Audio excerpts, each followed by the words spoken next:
All right. Welcome, everyone. This is our November 2nd Thursday meeting of the Houston chapter of Electric Vehicle Association. So we just had some excitement outside because our local Channel 13 folks were shooting some video. They say over Thanksgiving they're going to be showing a lot of stories about EVs, and it's actually going to start a 9-month-long set of shows talking about EVs and how we love our EVs. So that was really fun to give that information. But I'm excited about the folks that we've got here in the room tonight, because we have Steve Kobb, our past president, and we have James Richmond, who's got a lot of EVs for his business, and so we'll talk to those guys. But first, let's go through our start PowerPoint. If you want to call that up, Colin, because being near the end of the year, of course, the 1 month, next month coming up, is the 1 month that we don't have a second Thursday meeting. So don't come to this location because we do what we do every December. We have our social. All right, so let me turn around here to be able to look at the screen as I'm talking. Okay, so in addition today, this month, we have our Batteries and Brews event. So because Thanksgiving is coming up, it is pushed a little bit earlier this month. So it is this coming Sunday, the 16th, from 1 p.m. to 3 p.m. We'll be back out at the Watershed, which is on West Belfort, really close to South Post Oak. So we'd love to see you all out there. Very informal. We talk technical stuff. We talk not non-technical stuff. We talk everything. People are on their own for ordering food or beers or other things. They have a real nice selection of craft beers if you're into those, and that's kind of why we've started up. We've done these, what, 4 or 5 times now, Colin? Yeah. And we've done Watershed a few times, and we've done a couple other places. And so we'd love seeing everybody coming out there. You don't have to come the whole time. You can come for just part of the time. So that's this coming Sunday.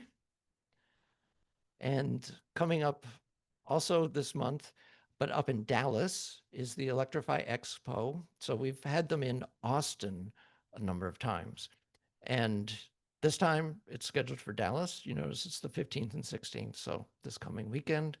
And so a number of our members I know are going to go up there, buy tickets, and John is going. I don't know if anybody else is. Okay, so we will let John know. If anybody wants to let me know, I can let John know, because yeah, it's always nice to go in groups. There was one time 3 of us went when it was in Austin. So that's in Dallas this coming weekend. The December social I mentioned, okay, that's coming up on Sunday, December 14th from 3 p.m. to 6 p.m. And it's at the Katz Deli, the Galleria location, which is 5930 Westheimer. And I specifically bring that to everyone's attention because there's a different Katz Deli also on Westheimer with a different house number. So this is the one that you need to go to for Sunday, December 14th, and bring family members and neighbors and anybody else you can grab, because it's always a lot of fun. And so you can see the photo here from one of the previous ones, and you can see on the left side there, that's Ken's 1959 Austin Healey Bug-Eyed Sprite that's been converted. So it's a conversion. And so, yeah, at the social, everyone's on their own as far as what kind of food and such that they want. And again, you can come and go for just part of the time, but with family members. That's what we really like to do. That way your family members know where you go every month. Yeah, okay. And of course, the benefits of joining the EVA, you can see them there on the screen. We'd like everybody, if they feel so inclined, to join the national organization. So there is a small annual fee for that. Our particular chapter has no local dues, but we do get some of the money, and that covers costs like for the Zoom connection that we have here, and for our MailChimp. We're switching over to that, so hopefully everyone will get good uh, receiving of the emails that, thanks to Colin, great work, Colin, goes out so that people know about our meetings. So this one EV sheet also comes from the national organization. We have some of them here, I believe, and they tend to age quite quickly because the number of models that are out there keep changing. So if you have any neighbors that you'd like to take some of these sheets and give to, please take some. And the comic book, yeah. So lots of people like looking at comic books, and so now you can read about EVs in them too. And some other opportunities around Houston. There's the Art Car Parade. Yeah, yes. I'd like to encourage as many of us as would be interested to think about doing an art car this year. I'm surprised that our group hasn't been represented there before. I've been in it a couple of times, and it's a fairly easy process to personally enter your car. I'm hoping that we could be driving together, you know, in a row if there are several of us representing our organization. But sometimes if it's associated with a business or something like that, there's a larger fee to pay. But since we're nonprofit, maybe that wouldn't apply, or we could all just enter individually. I mean, your car would be fantastic for that. And there's a lot of sitting around and waiting for the event to start, and sitting in electric cars, as we know, is no problem. Yeah. And it would be good to represent our group and let people know that these are electric.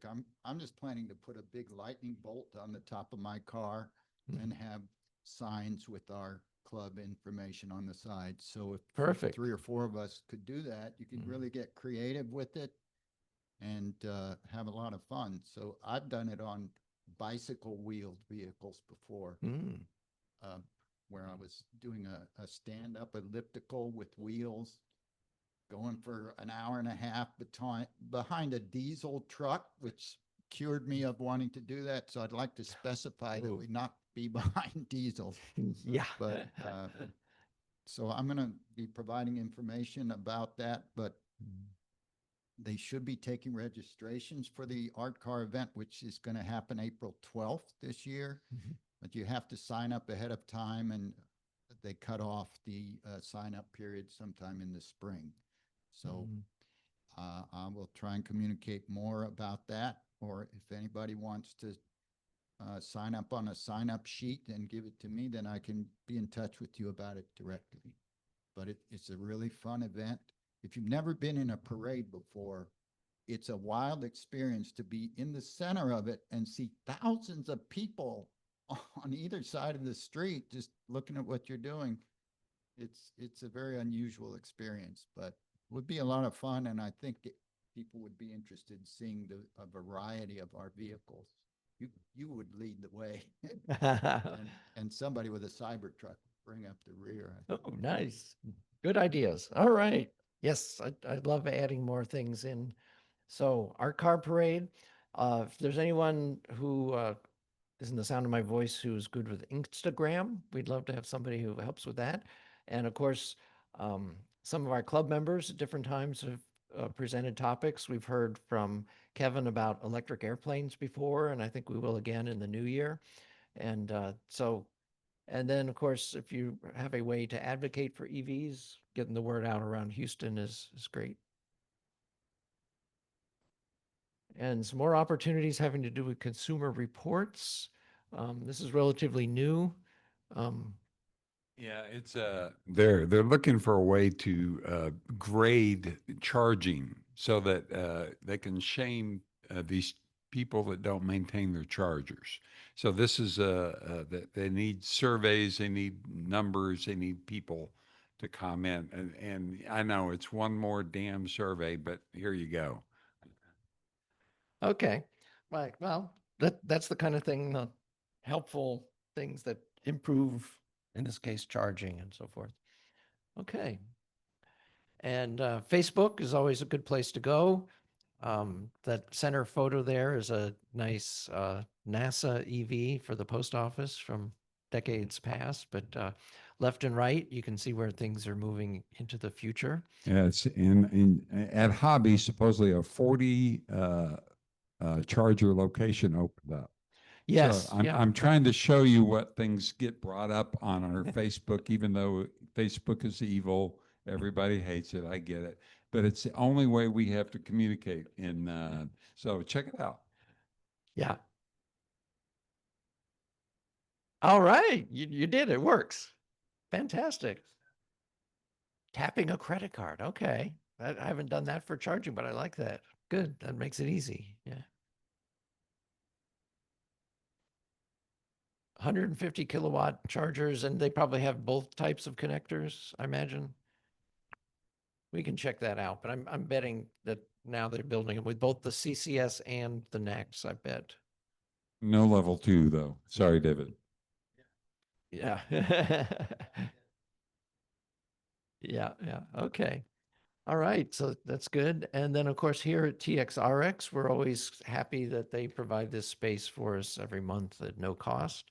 And there are lots of fun things.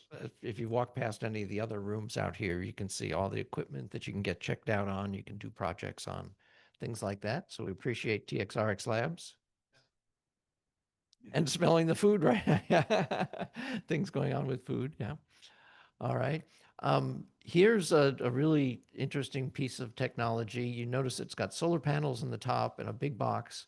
And in that box are batteries and electronics. And this is a standalone charger. Does not require, as you see there, it says no construction, no electrical work, and no utility bills because it's not connected to anything that can charge you money for electrons. It's just solar powered. And one of our members, her email's down there at the bottom, managed to obtain this at a good price, and she has it for sale. That's kind of a business that she does, and so that's why we want to make it available for anybody. Question? I don't know if any permits are required, but definitely no electrical or construction or trenching types of permits, none of that. But in order to park it in a parking place, if you're a owner of a business and you have your parking lot, I would think you could put it in a parking space in your own parking lot. And as you notice, it doesn't even take up a space because yeah, I mean, I'm sure that whatever town or village that you're in would want to know that this piece of equipment is there in the town. But I wouldn't think it's any kind of a difficult to get permit. And it doesn't even take a parking space away from your parking lot, which is good too. So it's available. And that's it all right. So Steve, if you want to come on up here, we'll just ideally right up here because the camera will catch us. Come on in, guys. Grab a seat. You can grab Steve's while Steve is up here. So the microphone will catch both of us, or we can use the two different mics, depending. So if you want to come in close to me, Okay. so the light of the projector is not Yes, okay. not in front of you, and I'll just move a little bit more. You sure you just want to stay here? You want to, I mean, you're gonna stay here the whole time? I'm good with it. Okay, all right. Because our camera is over here. Oh, I see. And so that's why it's good. Okay. If one mic is good for both of us, we'll just, okay.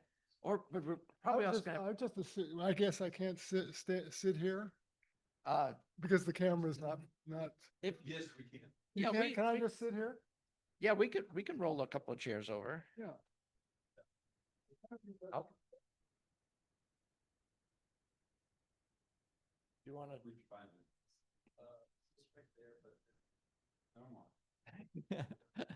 Yeah, go ahead and roll that one over here, and I'll roll this over.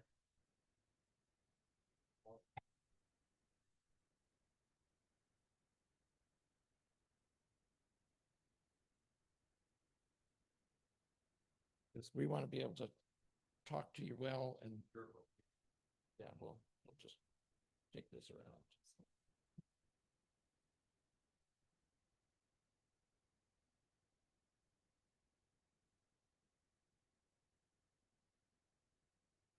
Nothing like rolling over astroturfing. Yeah, this room has got an interesting flow to it, so. Okay. So, does your camera find us over here, Colin? Eventually. Okay, so for our signal that's going out, I the- see both of you guys. You can see both of us. Good. Okay. Very good. So Steve, this is great to see you here. It's been a year or two since we last talked with each other, but yeah, so the club, of course, has continued the meetings. We have been in different locations. I remember when we used to meet at the bank on the far west side of Houston and so forth. But so Steve Kobb, you were the president from what year to what year? 2007 to maybe 2010 or so. Okay, the Houston Electric Auto Association. Houston Electric Auto Association. I'm going to start by telling you how I came to this group.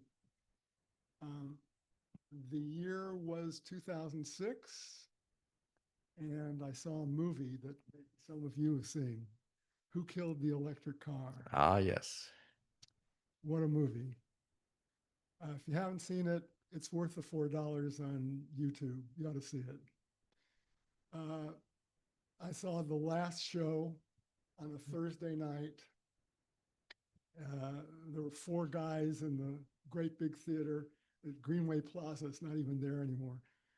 And it was 10 o'clock at night. We didn't know each other. One guy sat over there, one guy sat over here, sat far apart from each other. And we saw this movie, and it was a very disturbing movie. You haven't seen it. Basically, it's a documentary. It starts with a funeral for a car. And the funeral was given by the people driving this car, the EV1. And the reason they had the funeral is that they were very upset at GM. GM made 1,100 of these cars and leased them out to these people basically to comply with the California Air Standards Committee. And they wouldn't sell them, they just leased them. And then they took them all back at the end of the lease program and crushed them. And the people were really bent out of shape. We saw this movie, the 4 guys in the theater, and we just kind of sat there stunned. And as we were leaving the theater, we didn't say anything to each other. We just looked at each other, and we all knew what was happening. And what was happening is that Earl and GM in particular had dropped the football. And they made a colossal mistake by ending this program. At that moment, this country had technological and marketing leadership, and they squandered it. And that was the story of the movie. We also knew exactly what was going to happen in the future, that the Chinese were going to pick up the ball and run with it. And they did. I don't know if you've checked BYD sales lately. They make great cars, and they're selling millions of them. So this was a very sobering time, 2006. Shortly after that, after this movie, I had another big experience. A book was published, which you may have heard about, An Inconvenient Truth, written by Al Gore, the former Vice President of the United States. And he went on a speaking tour to promote the book. The first place he went to on the speaking tour was Houston, Texas. So my wife and I, polished guy, made a couple nice remarks, very good to be in Houston and so forth. And then he launched into his slideshow, which was basically a bunch of photographs and bar charts. And you already know, if you know Gore, you already know what he said. He said that the earth is in trouble. And because it's in trouble, human beings are going to have a problem. If you don't like the fires and the hurricanes and the floods and so forth, just wait, it's going to get worse. Guaranteed. And he proved his point in the slideshow. I just remember one of the several things that he showed as an example to give you a flavor for this. If you weren't at this presentation, I'll just give you a sense of what it was about. He showed a picture of Mount Kilimanjaro in Africa.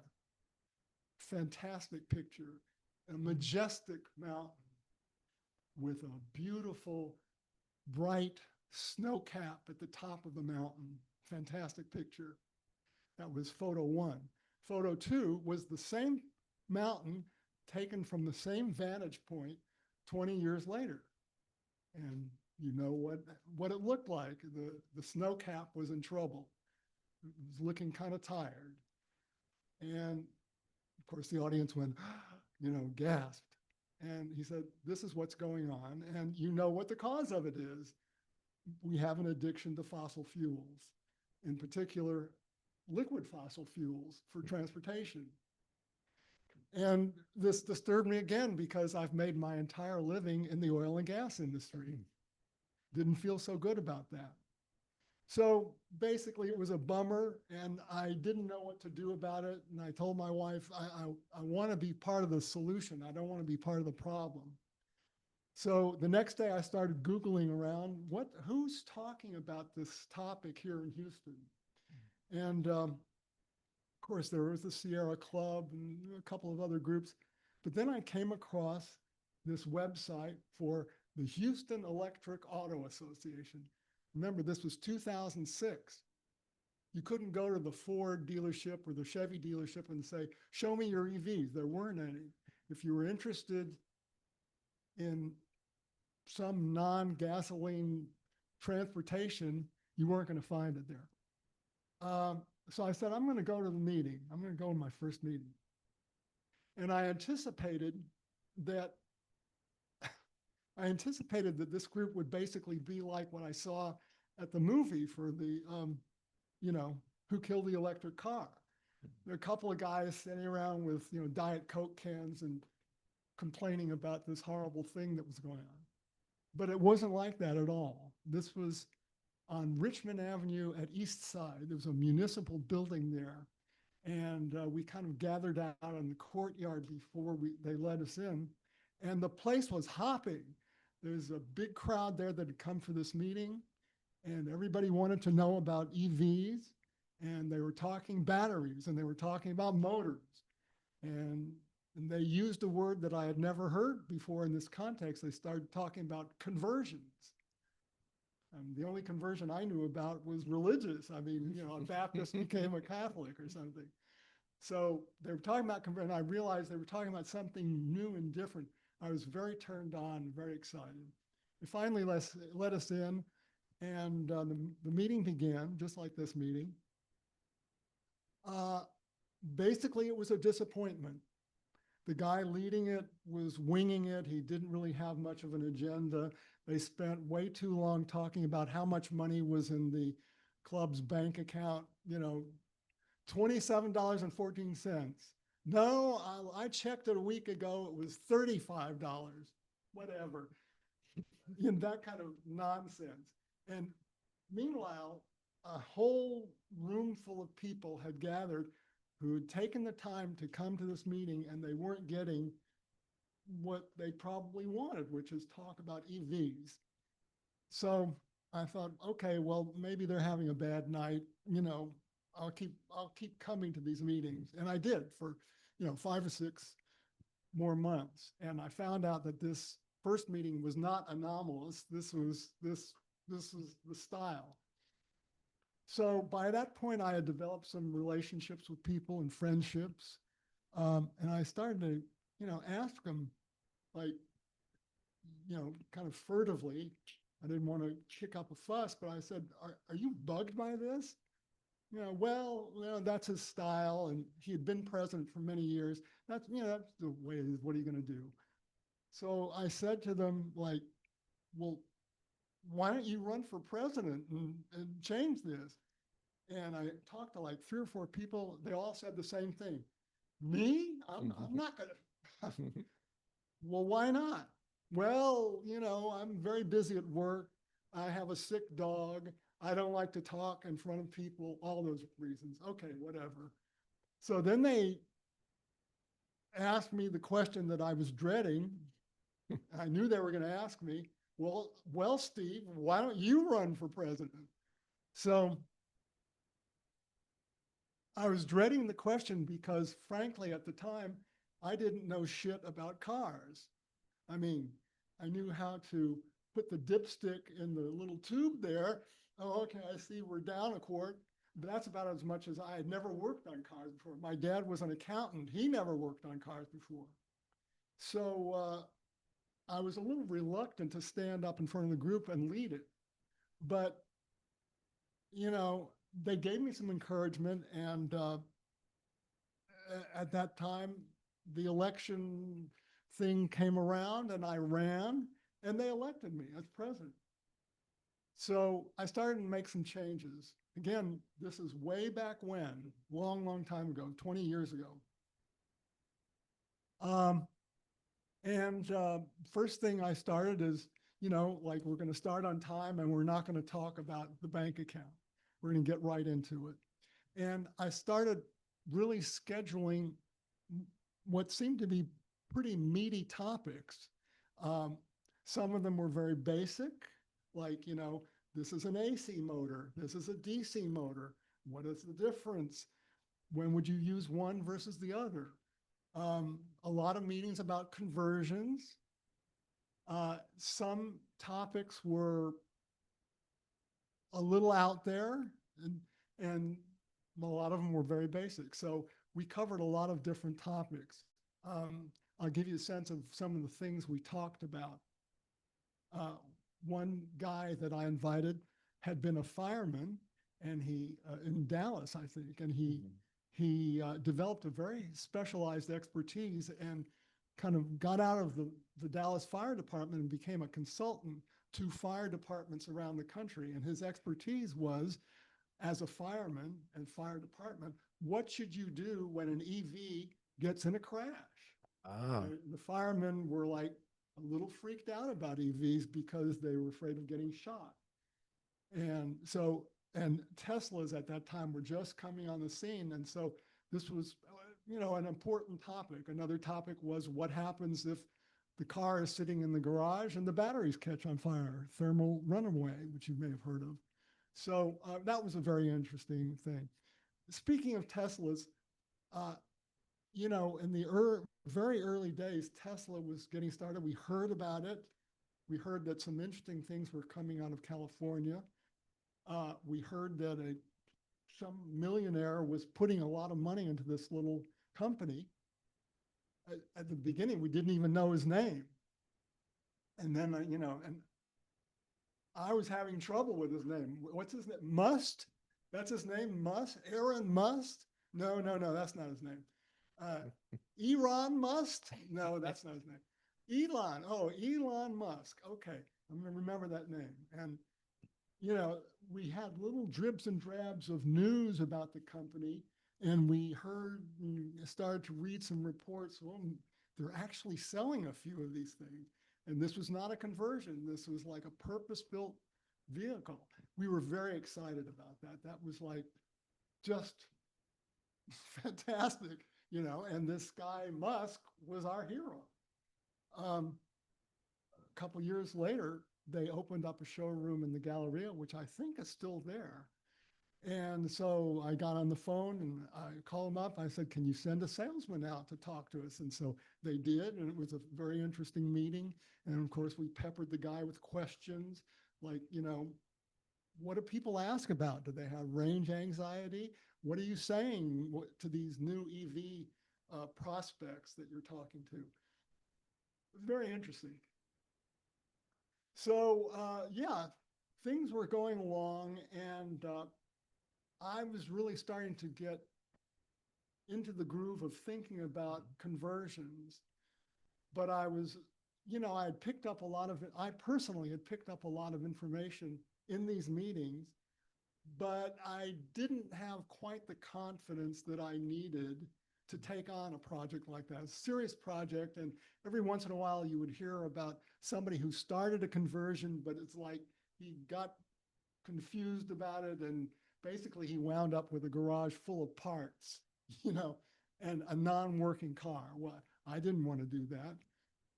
For one thing, it was, at least back then, a pretty expensive thing to do, and you know, I didn't want to waste my time. If I was going to do the project, I wanted to be able to drive the car, the vehicle.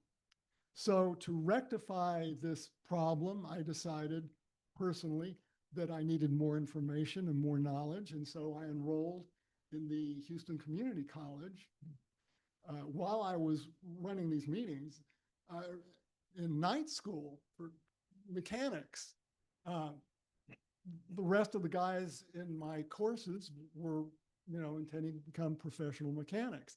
I was like the oddball. For one thing, I was older than most of them.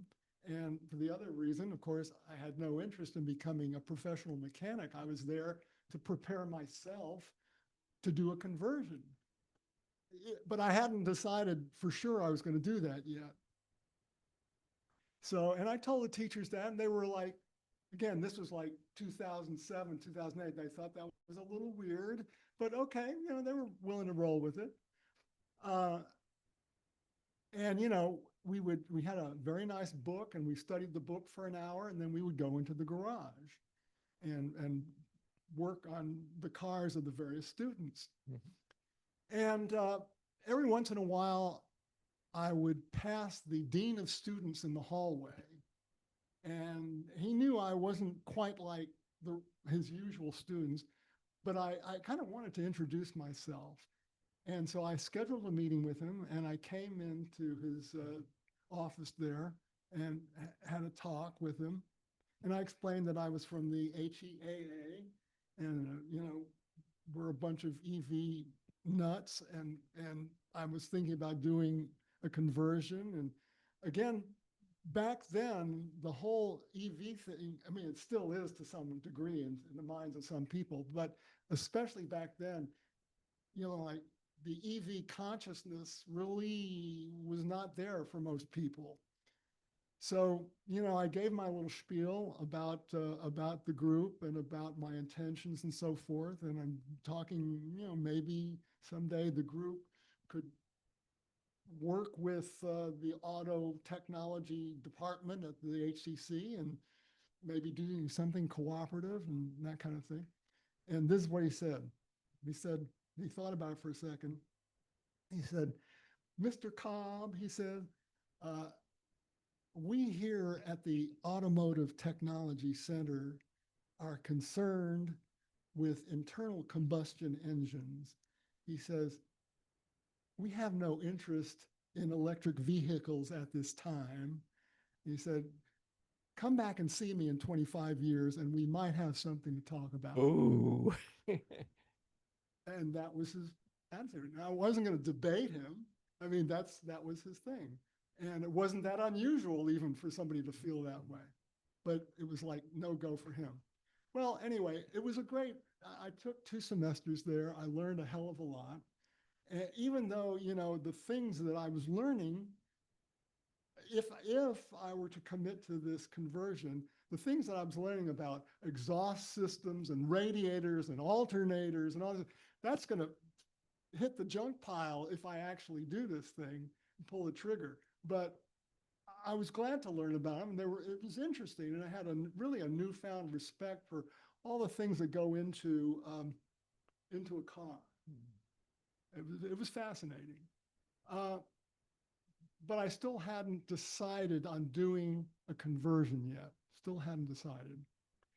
And then one night, again, this was night school. One night we went out into the garage, and it was about maybe late January, early February. And it was cold. It was really, really cold, incredibly cold out there, because they had the bay door of the garage open all the time. So effectively we were outside at 9:30 at night, and it was like 30 degrees or lower outside. So we were all like, a lot colder than this room. We had coats. And one of the students brought his Honda Civic in.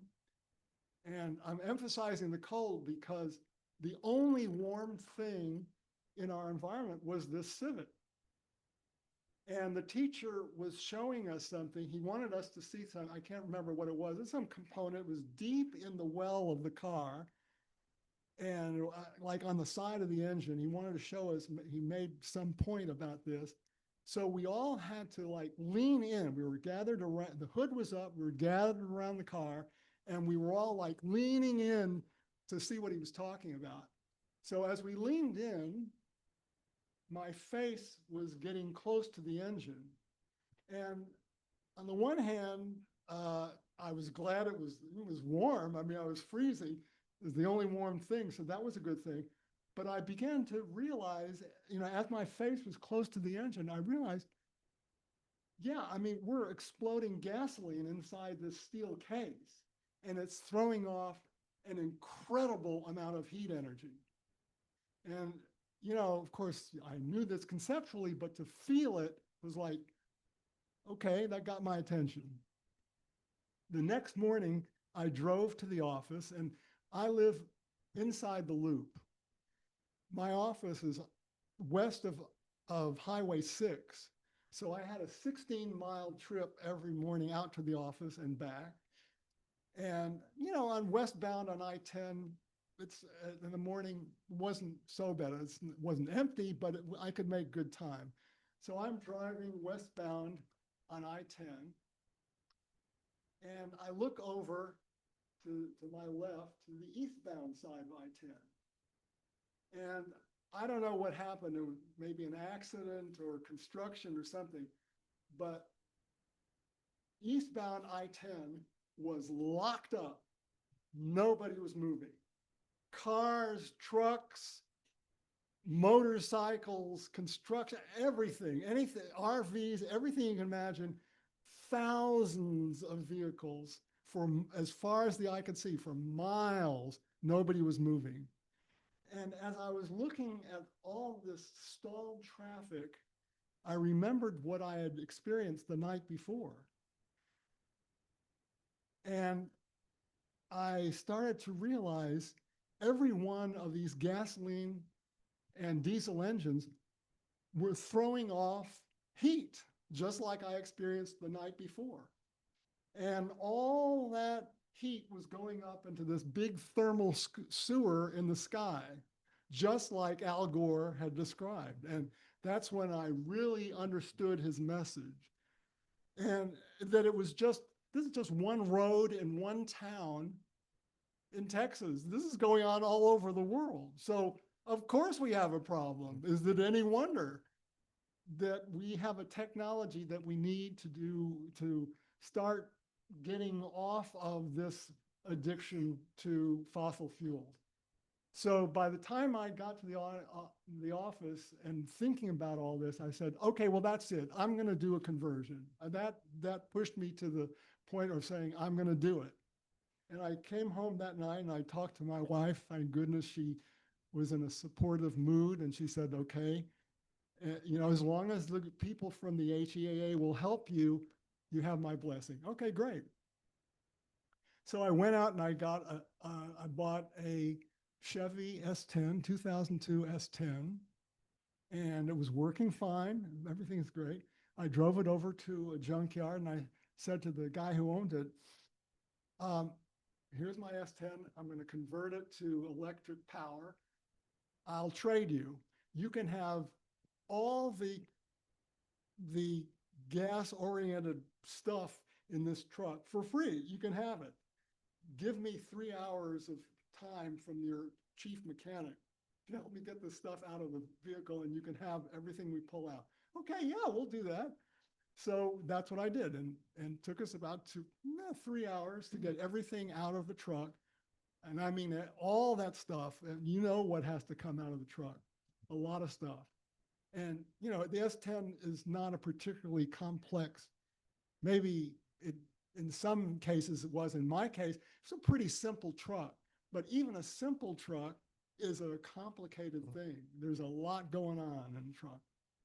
Anyway, we got it all out, and I got a tow truck to take the truck to my house, and we moved it into the garage, and that was the start. And I bought 26 6-volt golf cart batteries, and I bought a kit from a company up in Manchester, New Hampshire. And Bill Swan, Bill Swan, he helped me get the thing machined properly. And I don't know if anybody here knows Richard Gerhold, an electric engineer who was an active member of the group at that time. He did a schematic for me, and we worked our asses off for months.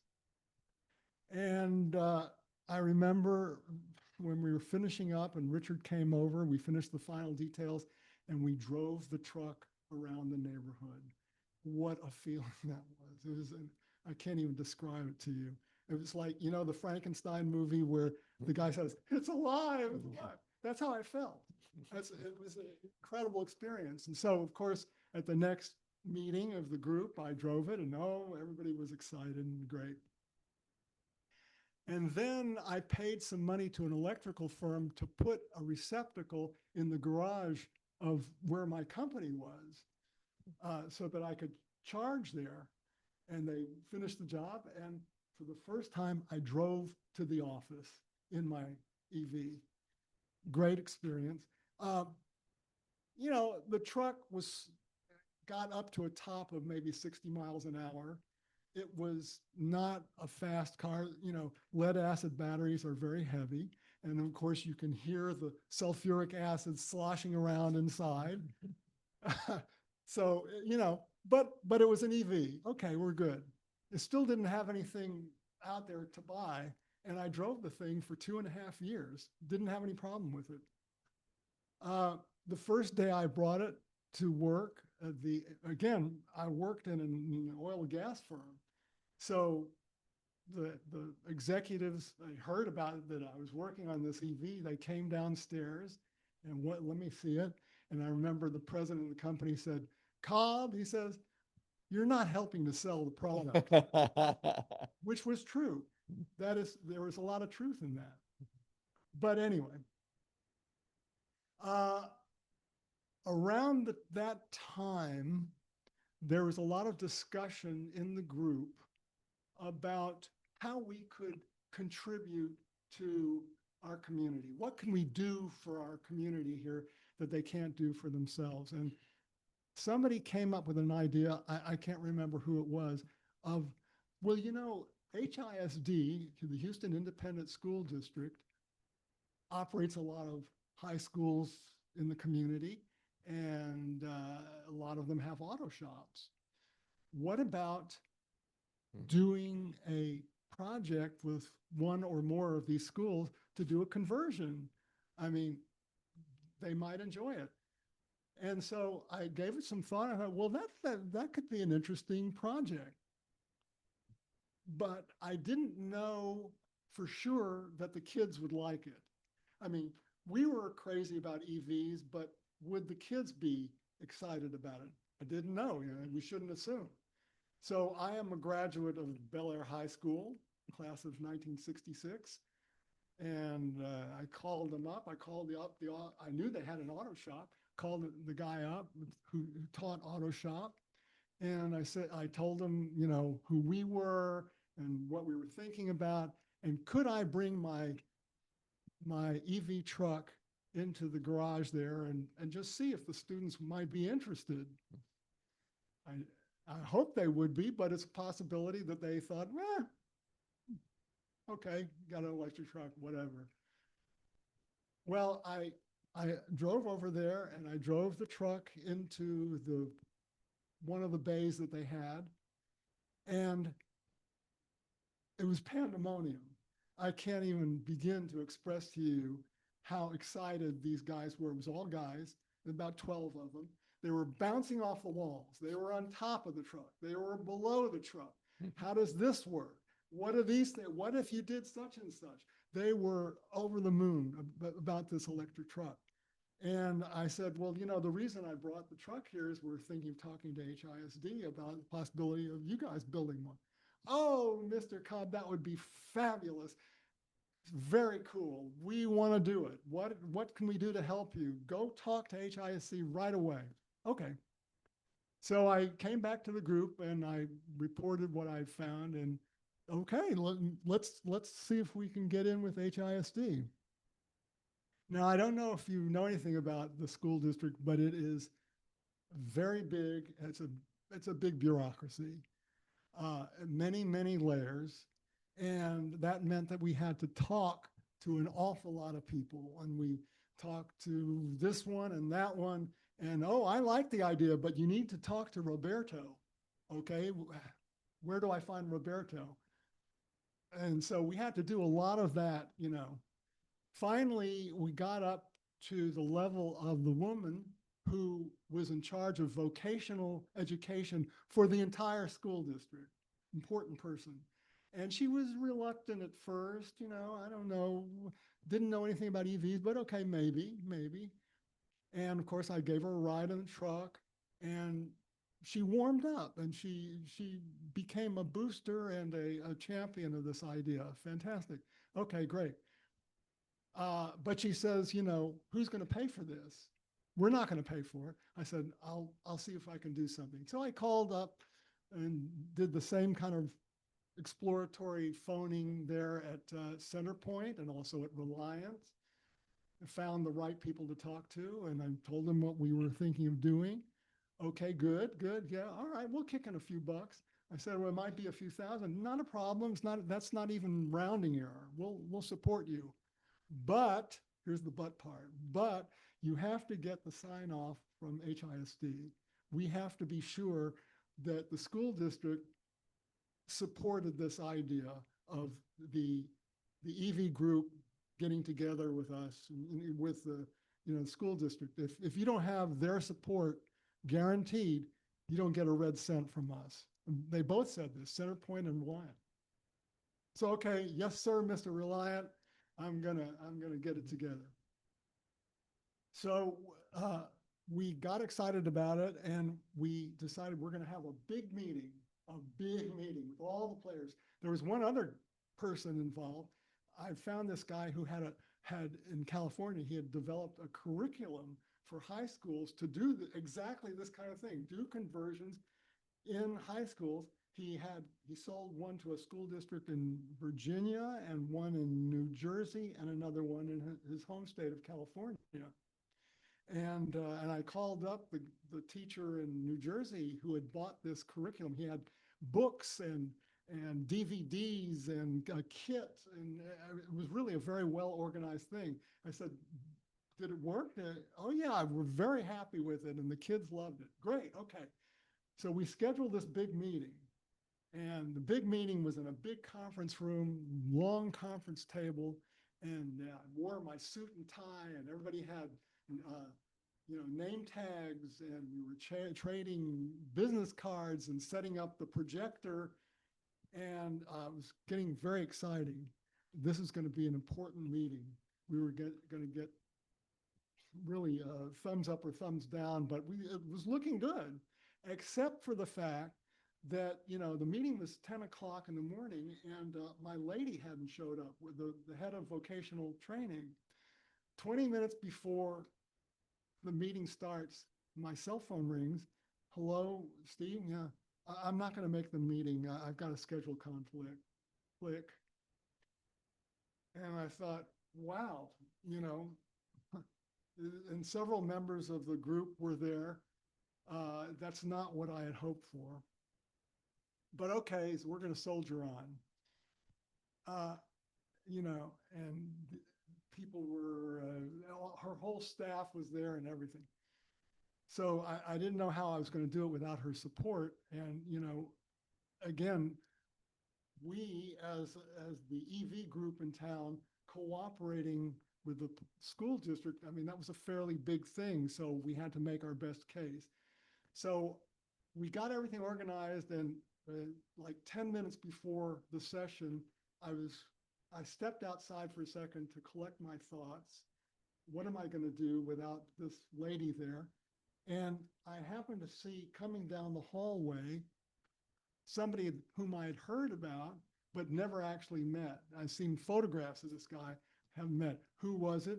It was Terry Greer, the superintendent of schools. So this huge bureaucracy, this is the top dog coming down the hallway. So I made a quick calculation that, wow, if we got this guy to just come into the room for 30 seconds and say, yeah, EVs are great, and I'm so glad that you're gonna be getting this together, and I'm really looking forward to it, and can't wait to read your report, or whatever he might say, that would be like rocket fuel for this project. But it didn't happen that way, and I'm going to show you. I'm going to show you what this was like. I'm going to pretend that Dave is Steve. Dave is Steve Kobb, and I'm this guy Terry Greer. Okay, this is how it. And he's just pouring his heart out, saying, "Oh, we're with the EV group, and we're going to do this project with your students, and it's going to be fantastic." This is how he was. And you just finished telling me how great the HEAA was. Here's what he did. Hey, Fred, let's have lunch. Nice to meet you. That's what happened. And it's like 4 months of work to get to this point, and I knew that the whole deal was dead.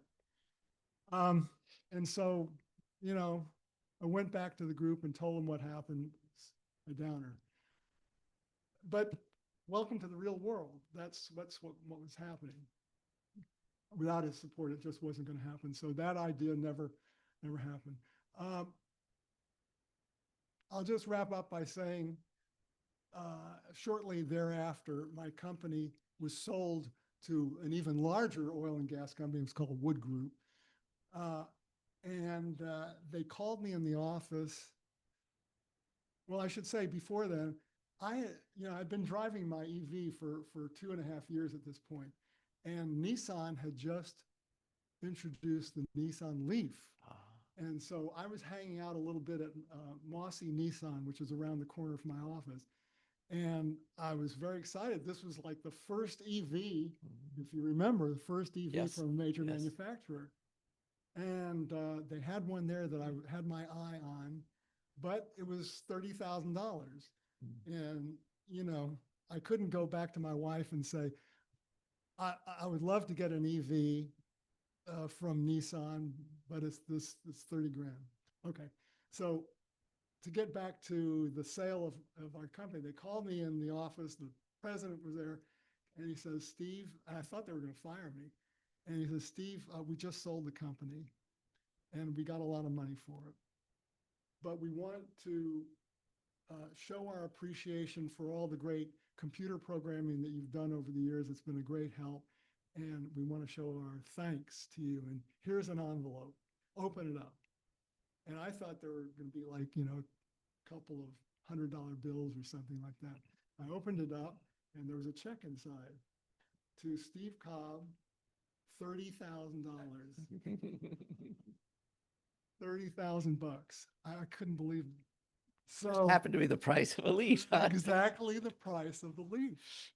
So I told my wife about it. Yeah, go ahead. And I bought the leaf, which I had for 12 years. Good. Yeah. Anyway, we traded it in CarMax, and we got ourselves a Bolt EV, which we love very much. We also, by the way, put in the roof on our townhouse was 23 years old. It was like starting to get a little dicey. So we put up a solar roof, not solar panels, but solar shingles from GAF. Oh, they were available then. Yeah, solar shingles. And so the whole roof, not the whole roof, but most of the roof is photovoltaic. It generates way more power than we consume, so the rest of it spills out onto the grid. And about 6 months later, we got a stack of batteries, a little bit over 30 kilowatt hours. And we have a nice deal with Green Mountain, so that, you know, basically the only electricity that we buy is that the inverter is talking with the grid constantly. It's like, "I'm here. Are you there? Yep, I'm here. Okay."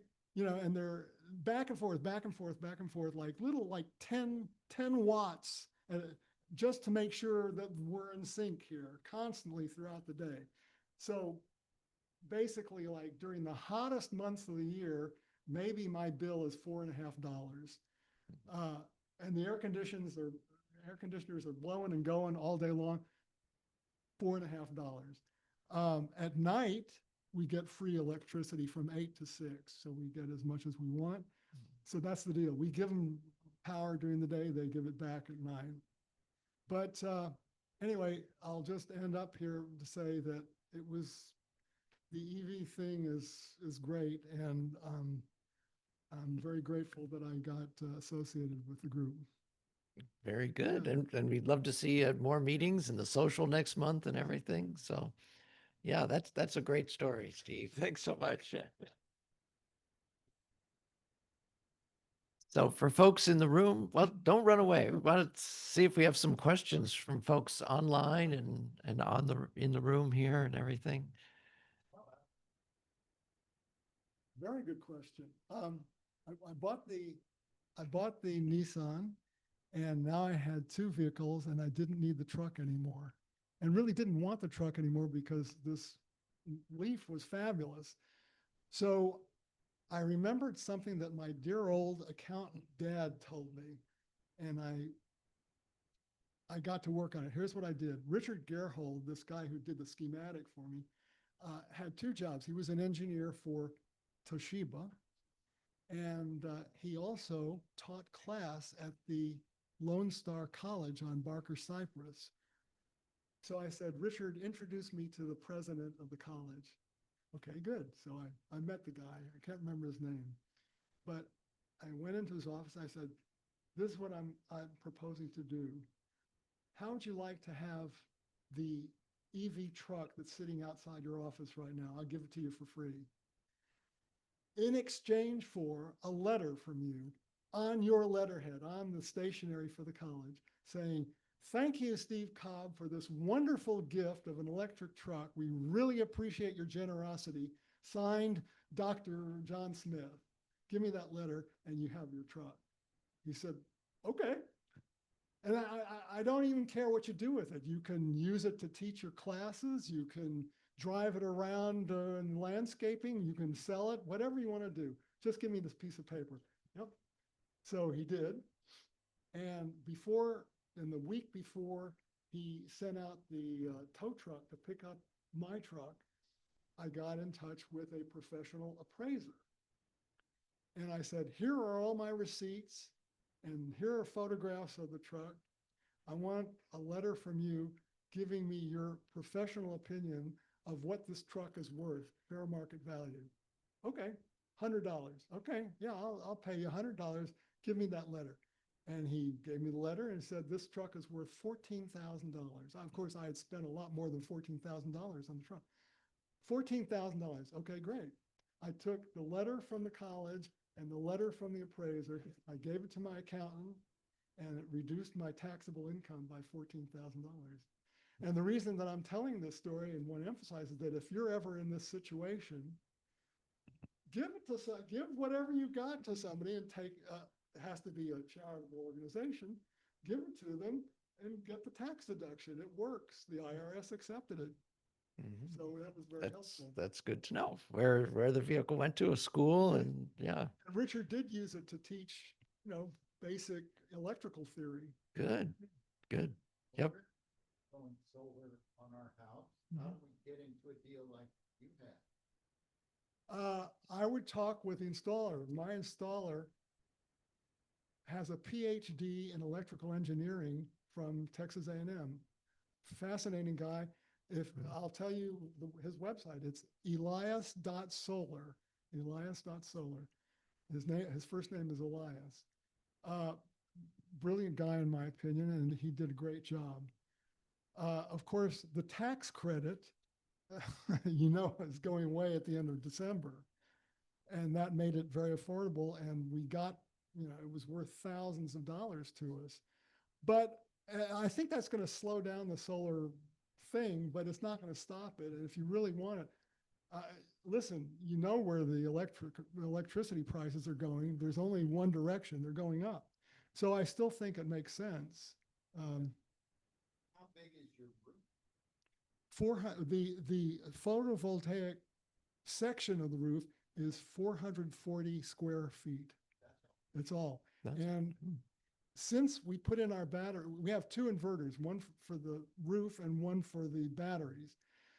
The main one is the Solarc, it's a Solarc 15K. So since we put the Solarc in, we have generated almost 10.5 megawatt hours, Mm. 10.5 million watt hours from this little nothing roof. Wow. And I guarantee you, we haven't used anywhere near that. So that's the deal with the Green Mountain. Mhm. But it's, I mean, it's GAF makes the solar shingles. They've been in the roof business for literally 100 years. And it's fantastic. And the thing I especially liked about it is they made it really almost foolproof for the roofing contractor. The roofing contractor doesn't have to know anything about electricity or anything. It's like you take the shingles, you take your nail gun, you put 6 nails between these 2 white stripes. You can't fuck it up. And they did. And the crew went up there, and this was an experienced crew. They did it in a day. And fortunately for us, we don't have any, we really face due south. And it was a blessing. Fabulous. Square feet in your home. Well, it's a townhouse, so it's 3 stories, but it's, I think it's 2,400 square feet. It's small. It's not big. Yeah. So, yeah, but the roof area It's for 4,000 square feet. is small because it's stacked up into 3 stories, that, Yeah, that yeah. number of square feet living area. Okay. I mean, it's these solar, panels I don't know about. I know about shingles. Yeah. They are just, as soon as you flip the switch, boom, Mhm. you've got power, a lot of it. And the batteries are so good, and this inverter is so good that if there is a drop in power from the grid, the batteries kick in I think it's 4 milliseconds. The lights don't even flicker. Wow. And we experimentally cut the power twice, at the end of the installation. And I went upstairs and I said to my wife, "Did you notice anything?" "No," she says, "I'm watching TV." Nothing. Well, what did this set you back? Well, we needed the roof anyway. We needed something up there. So the quote for the roof, a standard roof, was 12 grand. So we thought, should we spend a little extra money and get solar? We decided to do that. So between that and the batteries and the inverters and so forth, I think the total was like somewhere around 28,000, but we got 30% tax credit.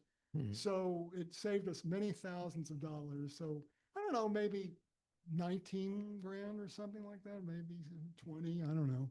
I haven't really looked at it, but I should, I know. But it's somewhere around there. We got the roof in August. End of August 24. And I'm sorry, we got the roof. No, that's wrong. We got the permit to operate February of 24, and we got the battery stack August of 24. Mhm. So we separated those two. James, who's presenting next, told me that Reliant kicks in to help with some of that. Yes. They're still going to do that. They're can. Yeah, that's true. Well, I don't know too much about the whole part of ours. Yeah. Mm-hmm.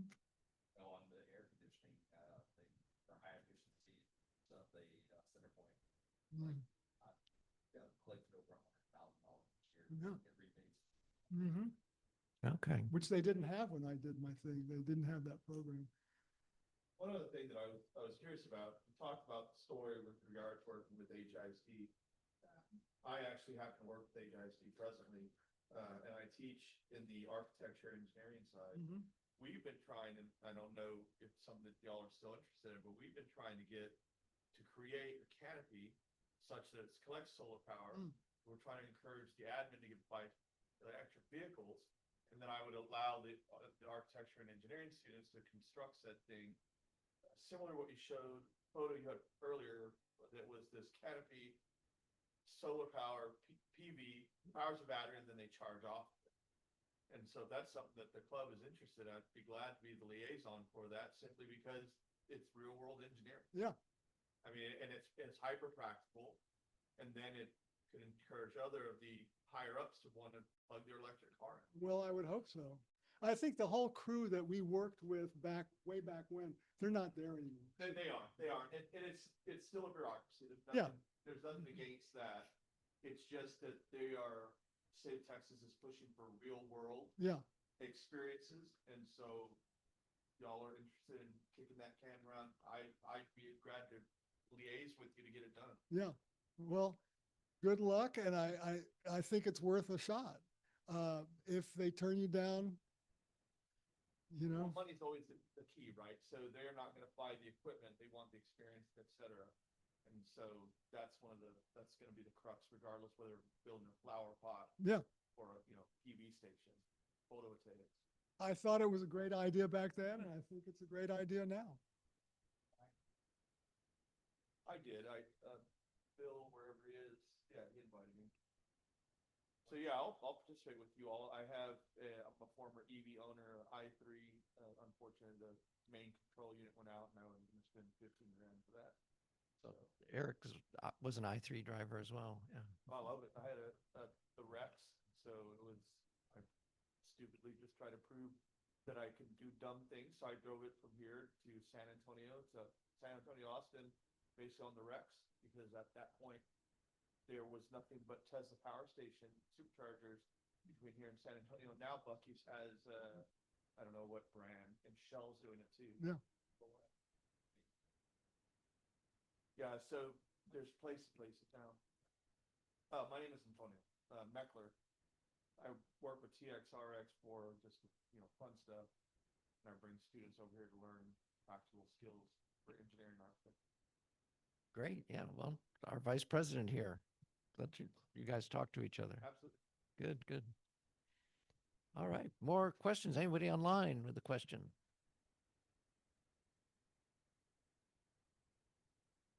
So John Atwood is one of the folks online, and he has done a conversion similar, Yeah. roughly similar to Mhm. yours, Steve. Yeah. Yeah. Question back here. Yeah.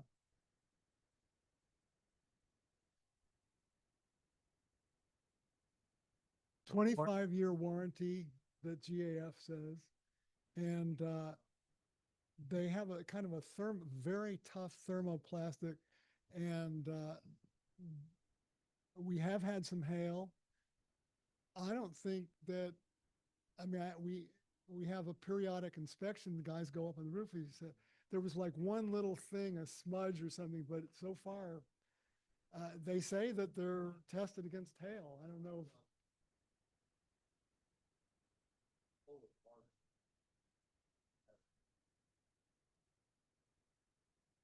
Yeah. Yeah. Mm-hmm. Yeah. Yeah. Pretty heavy hail. Mhm.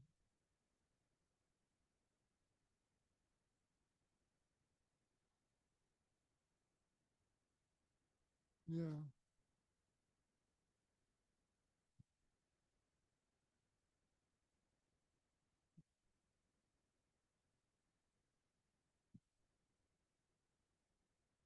Well, interesting. Yeah. If larger hail, it's insurance, but smaller, it's the warranty of the panel maker. Okay.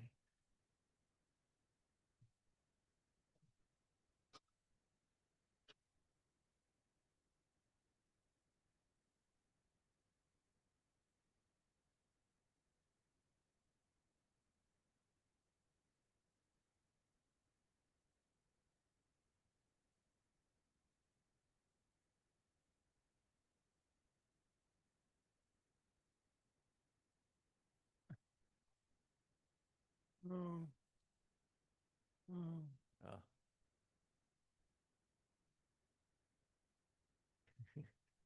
so yeah, that's your experience with that particular brand of panel degrading and not putting out the same power. Okay. Mm. Yeah. Okay.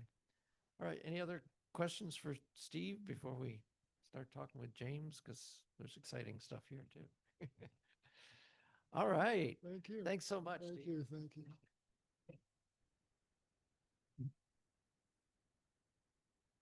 Okay. So Yeah, just to keep things going, come on up here, James. We saw you driving in with a truck with that wrap on it and everything. It's like, yeah, I can tell James is here. All right. So, all right, James Richmond. So you've got your own AC and heating business, right? And I Yes, sir. understand you have 10 EVs in your fleet? 8 right now. Eight in Yeah, your yeah, fleet. Okay. All right. Well, have a seat and we'll. So, uh, tell us about your business to start with. How long have you been in business? I've been in business for 25 years. Ah, Uh, wow. Richmond's air and heat. I've always been into clean air. It's not just making it cold. So I've Okay, definitely yeah. been looking at different things. Had fascination about electric vehicles Mhm. long before anything was available to Okay. be used. Also looked at other things, never did it, but I was going to get a like a natural gas vehicle. Mhm. Right. Well, number of alternatives that are cleaner because Cleaner, yeah. Yeah, I mean, But it just never really made sense, the amount of money that you would have to spend to do it. Mhm, mhm. Now it's, hey, pretty much everything's available that I want. Good. I've got the 3 Rivians, Mhm. 2 Silverado EVs, a Cybertruck, Model Y, and the Chevrolet Bright Drop. Oh, okay. So large size truck. Yeah, Yeah. yeah, For which quantities of I would volume. love to get a couple more of those. Really? Yeah, Oh, that thing is amazing. I've got about 19,000 miles on the one I bought just this last spring, okay. and not one problem with it. We've had 3 flats in it, but Well, yeah, anything on the road that, yeah. you get flats in anything, right? Right. Yeah, no, that's understandable. But if you know, you've it got the- for that big of a truck, I mean, I would be spending, 1,000 plus Mhm. in a month in fuel. Oh, yeah. On a talk free about the on a fuel. free nights plan, it's cost me about $100 a month Yeah. to charge. Okay. Yeah. Per truck? Per truck. Per 100 truck? Just for that one. Other ones not even really that much, but that's a huge vehicle. I forget what the kilowatt. I think it's over 200 kilowatt Wow, battery. in 200 it, kilowatt hour battery and- something like that. It okay. gets 273 mile range of max. Okay, so it has gets up to decent range and it's got such huge capacity. And now thinking about Yes. it, you carry some really big pieces of equipment yeah, to sites yeah, and things. yeah, like yeah. that. I mean, this is a 600 cubic feet van, so okay. yeah, I put a lot of stuff in it. Yeah. Just a little. We've been talking about leafs and such. A little leaf is not going to carry around the equipment. No, that you and need. yeah, so I couldn't use anything like that. Mhm. But now finally there's Right, stuff the bright drop that's available. Good. Now I've been looking at stuff forever. I think the first vehicle was going to be the Cybertruck. Mm. That was what really got me interested when I saw the unveil, and I put my little $100 down on it Okay. back in 2019. But then when it didn't come out in 21, Mm. I wound up buying a Model Y Okay. that I still have.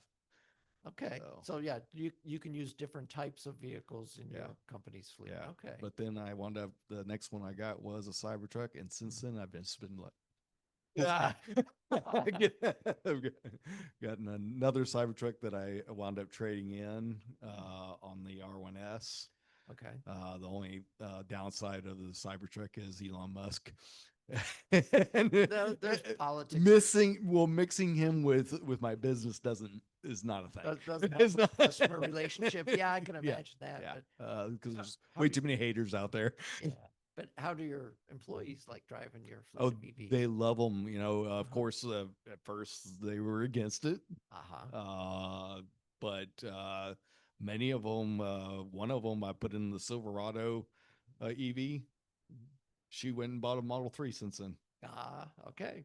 She was totally against it. She's Yeah. probably going to buy a Denali. Ah. But she couldn't pass up the great deals they were giving on Tesla a few months ago. Sure. Right. And the acceleration, I mean, Yeah. once people experience the acceleration of EVs, then as when we were talking about when David needed to rent a moving van, needed to rent a gasoline one. Mhm. And yeah, just the And vibration, the shaking, the smells, everything. I that- hate having to go get gas. Yeah. You feel nasty. that's one of the things my wife doesn't miss. Yeah, Gas yeah. I've stations still and got all. some gas vehicles, but as soon as I can, I'm going to phase them out. Okay. I would say within the next 2 years, I won't have any gas vehicles. Good, good, if good. not sooner. Glad to hear it. Yeah. So the major complaint was range. I'm guessing they were worried about range. Most of them was worried about the range. Has that been an issue? Hasn't been an issue at all. I mean, we charge up at night and good to go. I mean, I've had personally on some days I've had where I topped off I didn't really need to, or maybe a couple times when I forgot to charge up. And then I And had then to you get a need to- supercharger, you but needed daytime charging. but if as long as I remember to plug it in, I'm good. Okay. So those are the exceptions, not the rule that you needed to do some charging during Right. the daytime, but it Yeah. wasn't due to range on a regular Yeah, basis. no, but it's your not range due needs are to met. my range needs are met. Now, some businesses might have a little bit more trouble with that, but if they go really, really far out, Mhm. but for my type of business and normal in the city, it's a no brainer. Okay. It's so much savings, so much no time to go get gas and change oil and all this crap. That's true. Yeah. It saves you and your employees time from making gas station runs. Yeah. Yeah. Okay. That's what I love getting that time. Yeah. So yeah, I can imagine in your business, mostly you go to a site and you're there for a number of hours. The vehicle itself is Somewhat, not it depends. running like a taxi service. Of course, taxi No, service- not like taxi service, but we go to several houses, like On a especially on the given day? service side. Okay. We're going house to house to house. Oh, okay. And so, but definitely not like an Uber. No, no, But, no, and I mean, like an we can- Uber's going to go we can- wherever. We can easily put 150, 200 miles in a Okay. day. So using a good portion of the range. Oh but yeah, definitely. it's within the range. I've Okay. had times where I've ran it down to the single digit percentage. Okay. Okay. Well, I can imagine also. But that's rare though. That's only been a few times that I've ran it down really that low. Most of the time Mhm. I start at like 85% and I'll have around 20 to 30% left at the end of the day. Okay. Good. Good on that. Yeah. Air conditioning, heating. So yeah, I can imagine you probably, when you're talking about service runs, you try to do a logical to save your employees time. Oh, You don't go from A to B. across the Definitely back- not. I mean, back- sometimes it happens though, and those are those days where does it use a sound, yeah. lot. You can't really control the flow. As the calls come in, you schedule them, Yeah. and you try to work one technician around the area, but sometimes you wind up going. As me, especially as the owner, I wind up going to a lot of calls that the rest of them wouldn't. So I put a lot more miles on than they did. Okay. Gotcha. Okay. Is onboard power of any use? I did have one time. I don't do new construction or anything. I'm service business, but I did have after Derecho last year. Power was out. A tree had fell on the guy's air conditioner. right? Oh, of course. But while the power was still out, I was able to replace the air conditioner, hook up my vacuum pump that I need to run to evacuate the system, have it ready to go. So as soon as the power came on, he's got air. I didn't have to come back. So Okay, so that was that was a little maybe from the Cybertruck. Yeah, or, from the Cybertruck, It was yeah. the vehicle that provided the power for that work site because Yeah. the power was out, but Yeah. you could run your equipment. Well, that's good. Yeah. Yeah. I don't I mean there's definitely other businesses like in construction and whatnot that go out in remote areas and they have to use generators. Well, they wouldn't need to with something like that. Yeah. Yeah. I hadn't thought about it before, but new construction, yeah, is New probably construction, on the Silverados, those things have massive batteries. Massive. okay. So besides the Cybertruck, a Yeah, Silverado, would Silverado also has a provide 492-mile range. that almost 500. I didn't realize that. Okay. They really loaded it up with a lot of They kilowatt loaded up hours with of a battery. lot of batteries. Okay. Okay. John, I have a question. You can. Towing. I haven't, you know, and I personally probably wouldn't unless it was short distance. I would rather like, as far as having an RV, I'd rather just go, if I didn't want to sleep in the back of the truck, I could get a hotel room. But like towing a boat down to the lake or something, that's perfect. I wouldn't go cross country though. Mhm. But from what I've seen, they tow great. I don't personally do. Okay, right. No, towing is individual, yeah, Yeah. situation. Yeah, because Emma's done some towing with her Hyundais. Yeah. Yeah. I think I would prefer probably a hybrid at that point if I was going to go across the country. Well, But- yeah, but short distances, 50 miles, 100 miles, no big deal. Yeah, yeah. So if somebody's It'll eat up the range, but at least you got enough. right, if you're in it like an urban area taking, like you said, a boat, and if you're going to a nearby lake and not a cross country tow. Yeah, if you're like trying to cross, like I drove my R1T to Toronto and back, Mm. but I didn't tow a trailer or anything. Right, right, yeah. But you did stop at fast chargers. Fast there, chargers, yeah, like I think like 8 stops each way, 8 stops each way. Okay. Oh, which was not bad. mhm. Yeah, yeah, really, and there really is nothing just yet, at least not commercially. There's some I'm stuff thinking there's like starting a to come. Ford, but I don't know how big of a battery it has. That's their battery sucks. E-Transit, The okay. E-Transit. I Okay. want something a little bit smaller, but even that thing has a terrible. It's like 120-mile range. Okay, so they Yeah, didn't put the battery in like the Silverado has. No, Okay, no, gotcha. I think the Mercedes one's supposed to be a little bit better. Hmm. But still not good enough, really. That was Okay. I'm not gonna. Yeah, that would be a little bit of range anxiety Mm. from that, but you know, and I need something smaller for Okay. service work.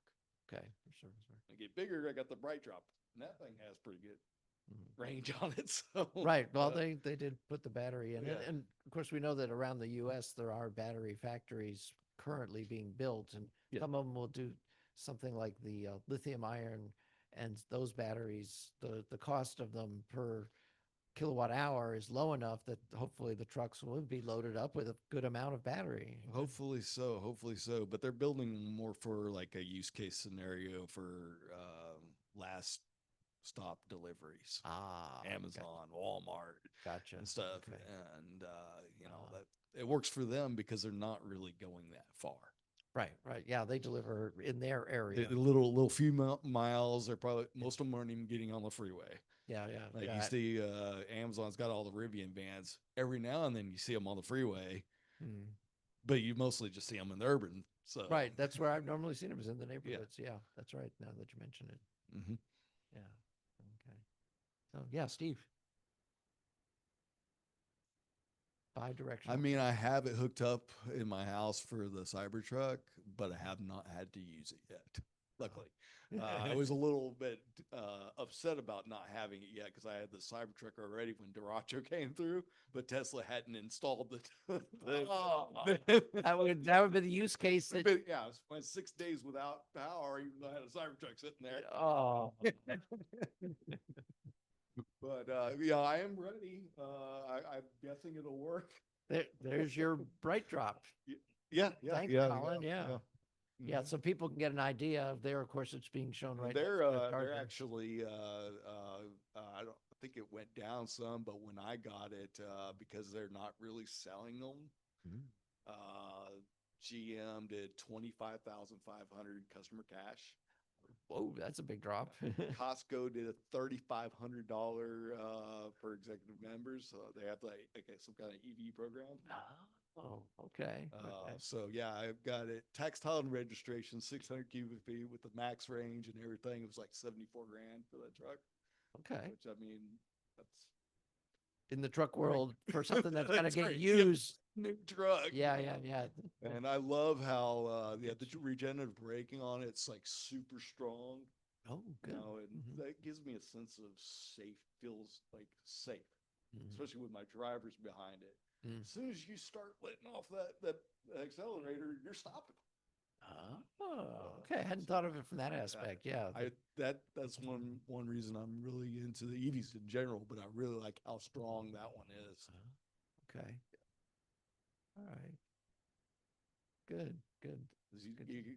a normal box van, Mhm. you wouldn't, no, it doesn't stop like that, that's, at all. You slam on the brakes, it doesn't stop like this does without touching your brakes.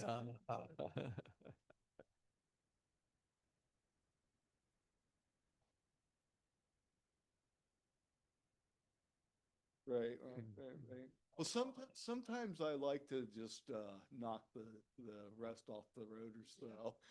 Right, You right, do have, because- you know, just, I always want to make sure, I Right. did, Per- yeah, you definitely want to make sure they're clean though.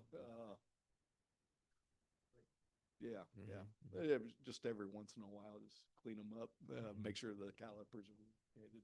Yeah, yeah, yeah. No, that's true. That, yeah. I've heard, I think saw it or something, a guy with a Model S, his brakes, he basically had never used them. The calipers were just frozen. It's because he never used his brakes. Wow. He Okay, just so it wasn't a pedal aware, driving everywhere. wasn't a wear question, because I have talked to some of the technicians at the Tesla service centers, Yeah. and they've told me that their standard is they don't even check the thickness of the pads for wear until the car has at least 100,000 miles on it. Yeah. Because most of the braking is done by regenerative braking, and Yeah. so the pads aren't going to wear. So it's not even worth their Yeah. time to check until a car has 100,000 miles on it. Yeah.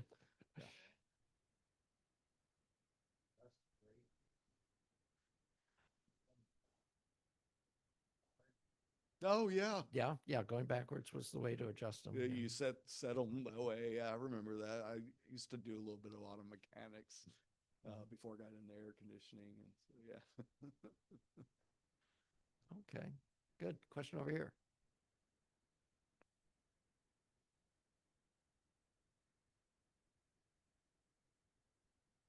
So which one's your favorite? I mean, it depends on in what sense. I mean, I Okay. would say the Cybertruck's the funnest to drive if you're gonna really like drive it. Okay, the funnest- Like it's meant to be drove like wild. Yeah. Okay. Gotcha. The Rivian's a lot more luxurious Mm, okay, vehicle. I think as far as going on a road trip, I would rather be in the Rivian. okay. The Silverado, they're really nice, even though the ones I got are the work truck class.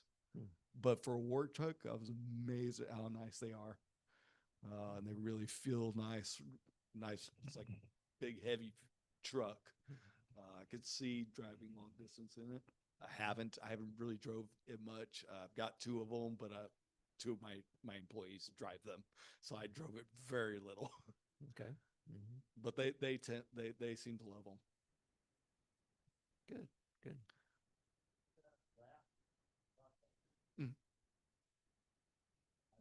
Yeah, that's a PPF on the Cybertruck, and then I've got on the other ones it's vinyl. Okay. That's And you had them printed. Yeah, Printed.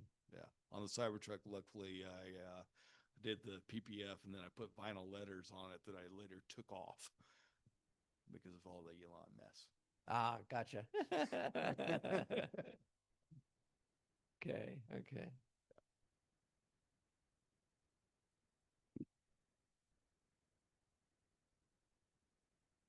Uh-huh. Mhm. Yeah. Yeah. I love how it's so customizable. Some people say it's so ugly and everything. I mean, the Cybertruck's only ugly if you don't do anything with it and it's dirty. Right. Yeah, I can see that. You need to wrap it. It was meant to be wrapped from Yeah. the get-go. Yeah. So you Yeah, customize it, I'd and say it that, looks, yeah. I mean, I've seen a couple that didn't look. They could have done something different, but for the most part, they look pretty nice. I seen one out at I play poker a bit, and there's a guy out there that's got this one. He's got it completely customized. I mean, he changed out the seats and everything are white, and Mhm. because they don't come that way from Tesla yet. It's red. And Okay. Yeah. Nice. Do what you want with your own vehicle. Absolutely. I don't know if that's what I don't know if it skins over it or what, but yeah. Yeah. Oh, I don't know. I've heard hadn't of seen ones that they're in the wavelength size depth for light, and so that you get color changing effects as the light moves across it or as you move around the vehicle. Mm. I haven't heard of any that are actually electrochromic. I mean, that sounds like the windows on the 787 where they can actually darken them. But production, or they just did one to show what they could do? Yeah, pre-production, because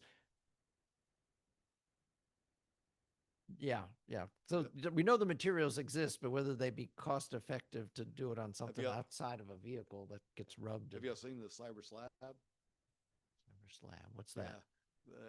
It's got swingers on it. Oh, It's one of the first ones in Houston. There's a customized. couple of them now, but he's got a few. The guy has a few cars like that. And Way to customize them. Way to customize. Yeah.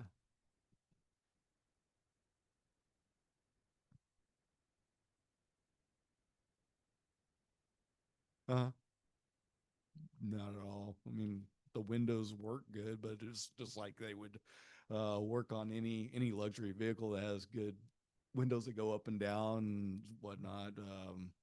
I think it's mainly for the steer by wire, maybe, which is amazing. I think the idea behind the higher voltage compared to what cars have been using for many decades. Originally, they went from 6 to 12, and they've been at 12 for a long time. Right. They want to save on the amount of copper, Yes. because by going to the higher voltage to power the tail lights and power the window motors and such, You you're double drawing less your current. voltage, you cut your amperage in half. You Yeah. cut your amperage in half, you cut the heat. So your copper, yeah. actual copper wiring can be a lot thinner. Yeah, I think that's the main driver, but I would think that they would engineer it so that you would notice. But it's a good question for somebody who's a driver of one. that Yeah, does have that higher voltage. I don't notice internal system. any difference than any other vehicle as far as that goes. Yeah. Mhm. Yes. So there's no mechanical linkage between the steering wheel and your wheels. Yeah, That's so like an aircraft. right. It's gotten to be what Yeah. aircraft have. And, and cars for a while it did is assist that so electric. easy to drive. And big steering wheel right here. Mhm. Yeah, a lot less in the way of turns. When you're to making do. a U-turn with none of this. I mean, it's just so simple to drive. Yeah, Like I said, yeah, and because it's fun to drive, especially once you get used to it. It does take a little time getting really appreciate it and get used to driving it. And once you do, it's like, oh my God. Yes, well, because of that, but also their rear wheels turn a little bit. yeah, and So they make it basically it'll turn like a Model Y pretty much. Oh yeah. yeah, and they make it variable proportional so that you don't have to worry about just a little twitch isn't going to take you out of your lane. Yeah. It takes what you're used to for small corrections, but when it comes Well, to yeah, the something like a freeway, full it's U-turn, just- it takes a lot less of a Yeah, wheel yeah. spin. It takes the speed of the car into consideration. Right, Yes. Yeah, Yes. yeah. So how far you're turning the wheel. But it and really the does speed of make the it vehicle. amazing. I had like mine's my VIN number's 296. So you got an early one, yeah. I got a real early one, and when it first came out, the rear wheels turned, and it was update. They started turning more and more. They didn't Ah. have the full radius when it came out. Yeah, they're being cautious and Yeah, they're very cautious about it. seeing how owner drivers versus the engineers at Heck, it's Tesla yeah. we're going to actually make use of the steering in the back, and so they slowly gave you more. And one of the other interesting things you mentioned about the speed variability, sometimes the back wheels turn in unison with the front wheels, sometimes they Yes. turn opposite. Well, that's depending on if slow speeds and high speed. Right, The exactly. Unисon's on the freeway, but when you're actually making turns, there it's actually Yeah. turns like opposite. Right. to- So if you want to make a yeah, U-turn, yeah, you want to right. have them turn together. But if you want to switch from one lane to another at 75 miles an hour, That's where they the- do turn together. okay, then they Yeah. turn opposite the Yeah, other. Which right. depends on what you call together and opposite, but yes. Sometimes they go left when the front are going left. Sometimes they go right in the back when the front are going left.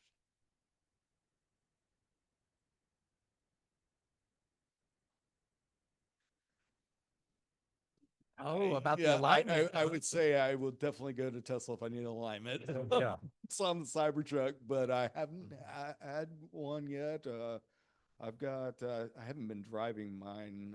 My son drives it a little bit, but I've got over 20,000 miles on it, and it seems to be fine on the alignment stuff so far.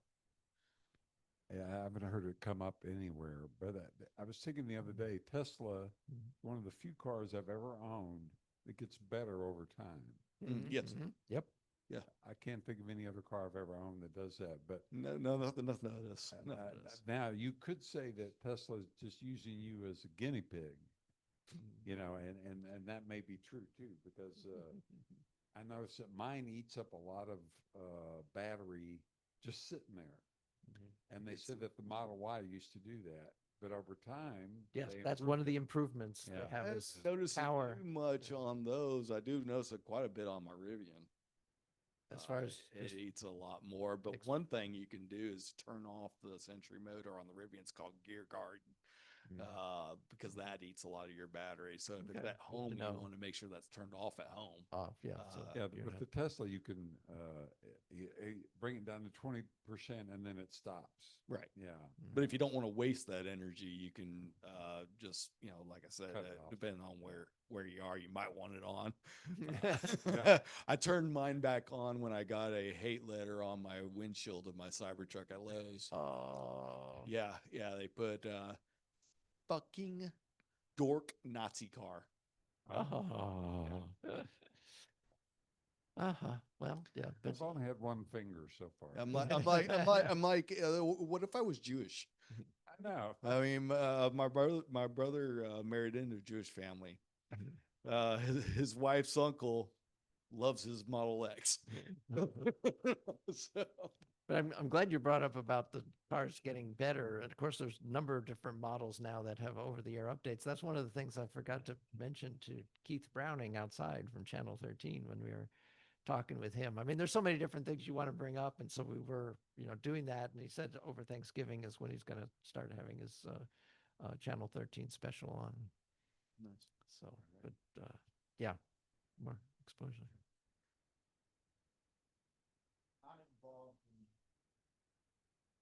But the only reason I know that is because I ran into somebody and took out the front camera. Oh, Yeah. My ego was severely damaged. But then we drove to Arkansas and didn't require the front camera at all. It's using the one behind the visor. Okay, picture. gotcha. Yeah, Yeah. yeah. Huh, wow. So it didn't bother. I couldn't, it would not do that parking thing where it shows you where to park, sort of. It shows gotcha. you the lines, Yeah, to yeah. park in between. That didn't work. Gotcha. Okay. So it's what Rivian calls Sentry mode. This is on Oh, Tesla. The it's computer in the mode. car. They call it Gear Guard, and they've got a little mascot called Gary, Gear Guard Gary. It's a trademark. Yeah, but it monitors the cameras in case somebody comes and monkeys with your car in a parking lot. Yeah. Yeah, question.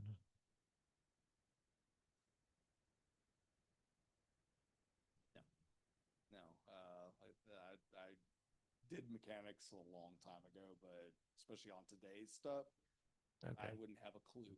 Okay. Yeah. So My, Don't work on the- Cybertruck's air.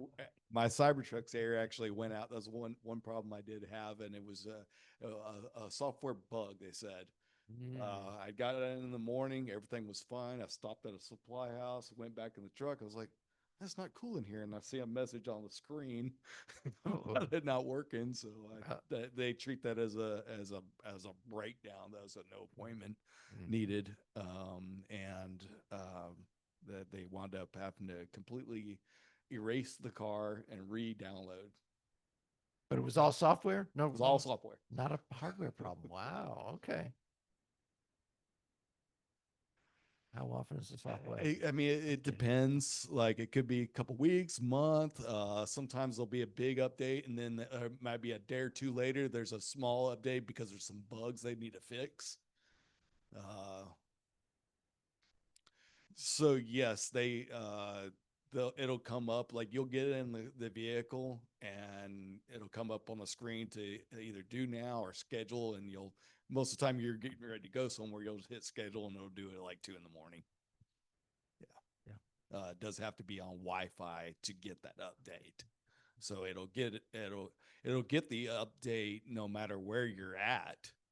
Like I've had it when I went on a long road trip, and I wasn't able to get the software update though till I actually got back because I wasn't on Wi-Fi, but it did come up through the regular. It has LTE built into it, but it doesn't use that. It's too much data to use over the air. Oh yeah, There we go. Yeah, very good. the bright drop in the R1T. Yeah, so rivian in front. Yeah, good. Well, we don't care about that. We just care about the truck. My big So- belly. This-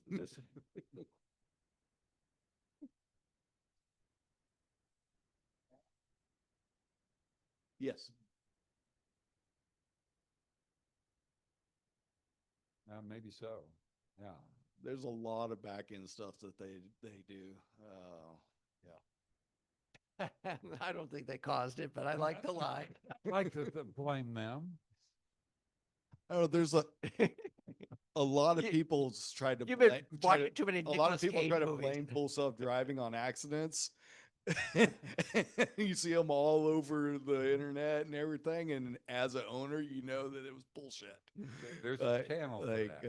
Yeah, there's a full I had channel. someone telling me the other day that he's like, yeah, my brother has one of those, and he turned to grab his phone and it went off the road. I'm like, yeah, he turned to grab his phone and he kicked the steering wheel with his knee or something. Because it didn't just if it Right. if it detected something, it's not going to just take you out of full self-driving and lose control.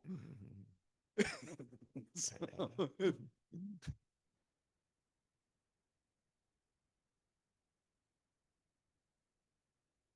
Yeah, you're talking about the full self-driving. Yeah, the full. Yeah, I mean, but you could say that of maybe your wife. Yeah, I mean, the flip side of that is that statistically they say that full self-driving is much safer than humans. Yeah. Yeah. So it definitely makes a mistake here and there. when it happens to you, it doesn't matter. It's a problem. If the full Right. self-driving kills you, then you're upset. If your wife kills you, you're upset. Right.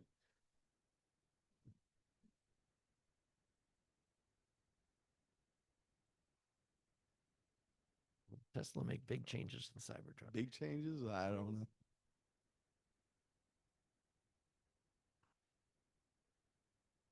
No. I thought you were maybe talking about the styling because a lot of people don't like the sharp edges or. Yeah.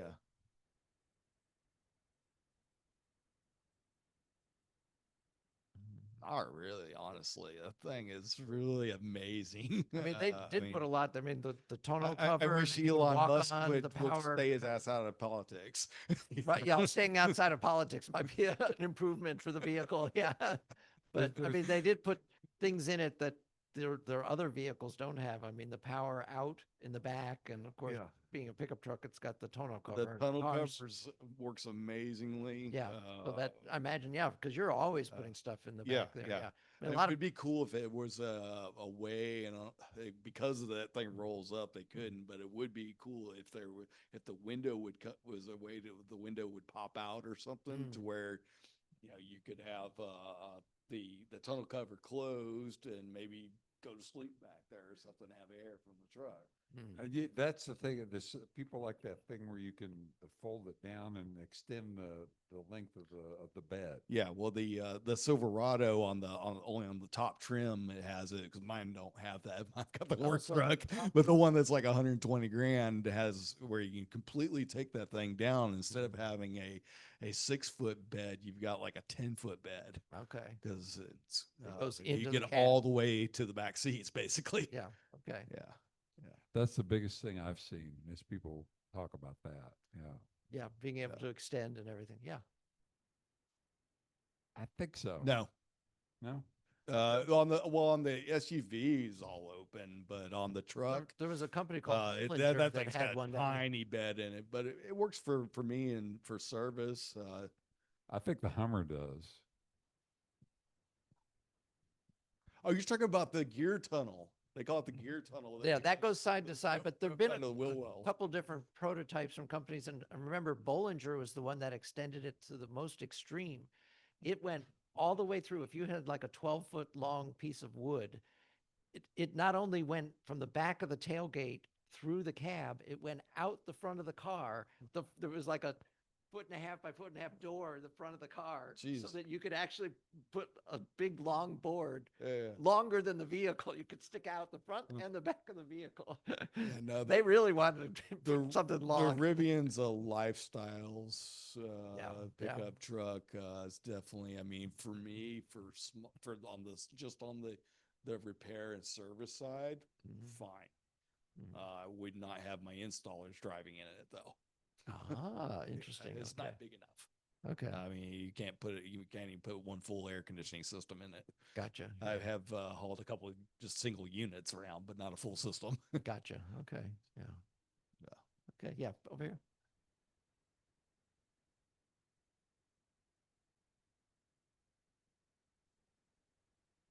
So insurance. Just question. They're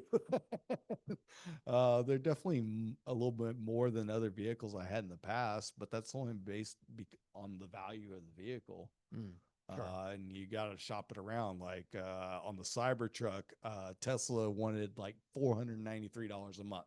Woo. I got it for $291 from USAA. Okay. Good. So- So, yeah. Okay. Yeah. And a second question. F-150 Lightning. No, absolutely not. I hope they improve it. I It's just not good. I test drove it last summer, Hmm. and I went to Tommy Vaughn in the Heights. Never even got on the freeway. Just kind of driving around a little bit in the Heights. Could basically watch the range go down on it. Ah, okay. The camera quality, garbage. And I'm an F-150 fan. My last two gas trucks, a Limited and a Platinum before that, very nice trucks. Okay. But that Lightning, I mean, I hope it does, better. I know they're supposed to, if everything goes through, they're supposed to build something more from the ground up, Mhm. and that'll probably be a lot better. But between the two, as far as the size of the vehicle and everything, I would go with the Chevy Silverado Mhm. because it's about the same size vehicle. Mhm. Yeah. Okay. So, yeah, more interesting vehicles. This is the The Tello, is that? Or is it? Yeah. yeah.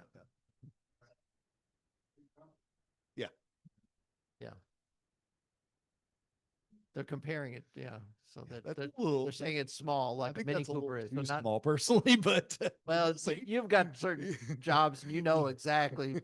for me, I think it would be too small. But I'll take a look at it when Right, it right. does come out. Yeah, no, but it's an interesting concept. I mean, it's good that we get these different ideas. I mean, kind of like the Bollinger with the idea that you can open up a tunnel from front to back. No, that the Bezos is a Slate. This is the Tello, right?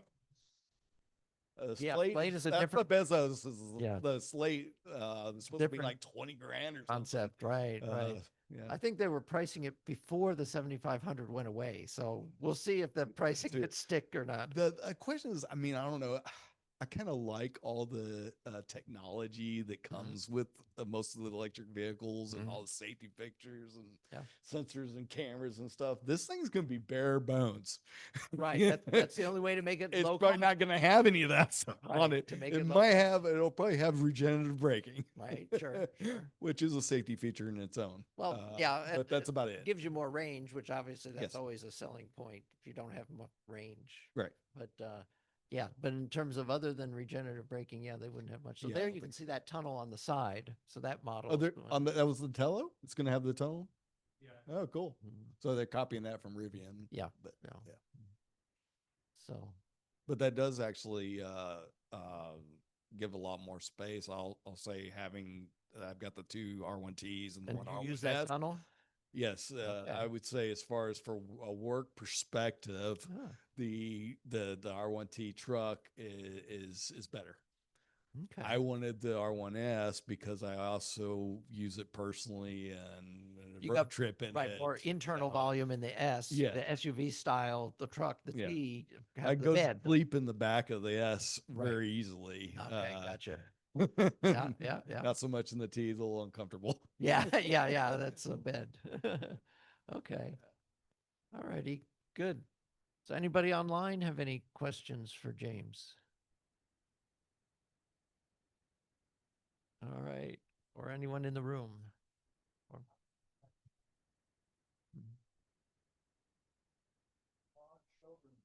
Mhm.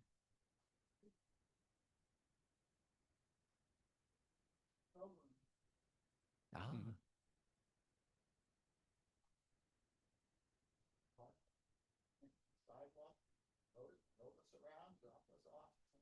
oh, well, that's Right. good then. Yeah. Yeah. If you go to Seoul, Korea, it's like that. With the, All the dealerships are like that. They're like just off the side of the like- road and, like showrooms, uh-huh. like really nice. And then here's the slate. Okay, so you can see specs on it. A big steak, I guess. Yeah. Yeah, okay. He had a big, I guess they still have a big stake in Rivian as well. I believe it does, yeah. 25%. Right, Huge. right. So did you have another? Yeah. Roll So Windows don't have motors. Yeah. Yeah. But they'll have a retrofit kit that you can buy if you want power Mhm. at once. I guess maybe you could just buy it for the driver's door. Oh. True, you could, yeah. Question over here.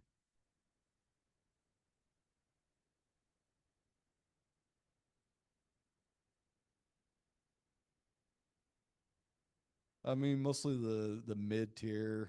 We sell American Standard, which is a premium brand, but I get volume deals on it where I buy it just as cheap as the cheapest stuff. But I really shoot for that mid tier. It's very energy efficient without breaking the bank. Oh, good. Okay. Mhm. All righty. So Check the online.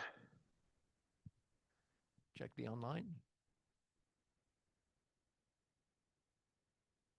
Talking about in the chat online?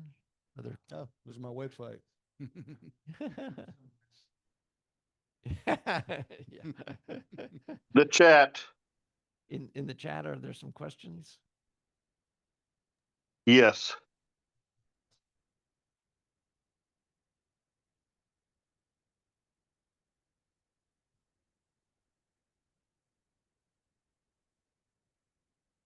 What tax credits have you received? uh, on the EVs, Yeah. I did the lease, so I got them right away, $7,500. Oh, okay, did the lease. On the Okay. Rivians,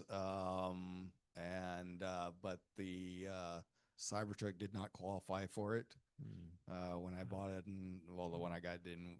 It still doesn't, Okay. or wouldn't have the Beast, but Right, with the Beast, right. and then the Silverados for whatever reason did not qualify. Okay. Mostly at home, level 2 chargers. Okay. Just do it overnight. Yeah. No, so I've got 4 at my house. I've got the Bright Drop I park at my mom's house. I pay her light bill and for the whole house anyway. So Okay. I use the driveway for a couple of trucks and the garage for some supplies, and then the 3 others are at or 4 others are at Tech's houses with I told them to get on a free nights plan. And and basically they haven't even asked me for a dime of reimbursement because it didn't cost them any more to be on it. Right, right, yeah, because you're only Yeah, adding well, at they're like night. they're paying you still have the delivery fee, but you know, they also get that on the rest of their house. So that basically their light bill, it didn't see any increase on it. So, and if they did, I would reimburse them for it. But Mhm. Okay. Would,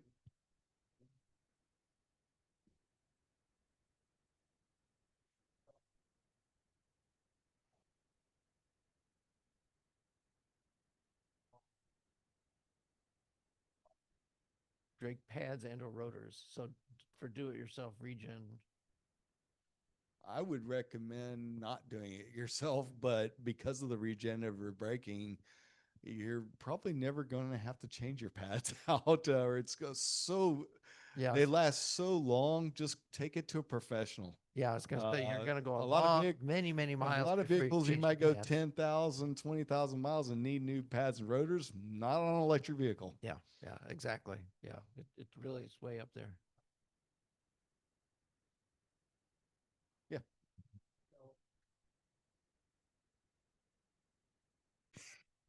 You need some new tires. Well, yeah, the typical answer when somebody asks what maintenance, I tell them tires and windshield wipers. So Yeah, that's it. Versus my Mercedes Metris vans, I'm like around 15,000 miles. I have to spend about $1,500 on new beds and rotors on them. Wow, they're needing them that often. Like, I mean, they just And they charge a high eat price through for 'em. their, yeah. Even, and that's not going to Mercedes.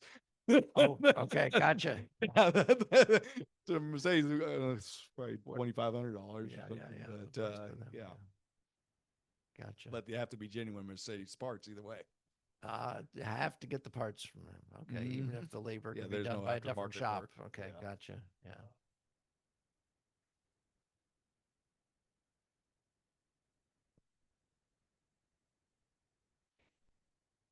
Thank you.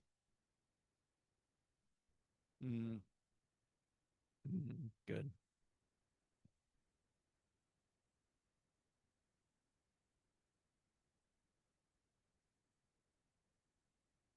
Got things Right. fixed up. Well, that's good. That is really good. So.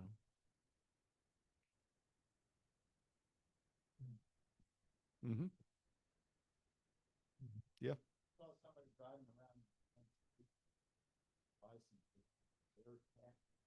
Said, maybe this is the work for me. Very good. So, all right. Well, James, we'll wrap up here now. Thanks so much. This has been great learning you. about everything. Thank you. All right. We hope. That's your scheduling service. They're very hard to get in. Well, hopefully, hopefully on Sundays you can take some time off because we have the batteries and brews this coming Sunday, and then, well, then come relax the afternoon on Sunday, and we can chat around everyone's favorite beverage, and then on December 14th, that Sunday at Katz's Deli. So, all right.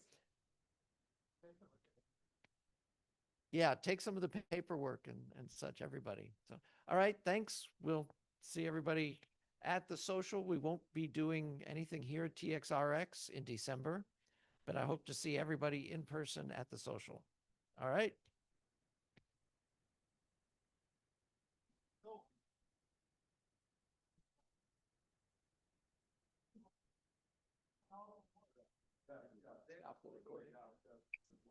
Thanks, Dave.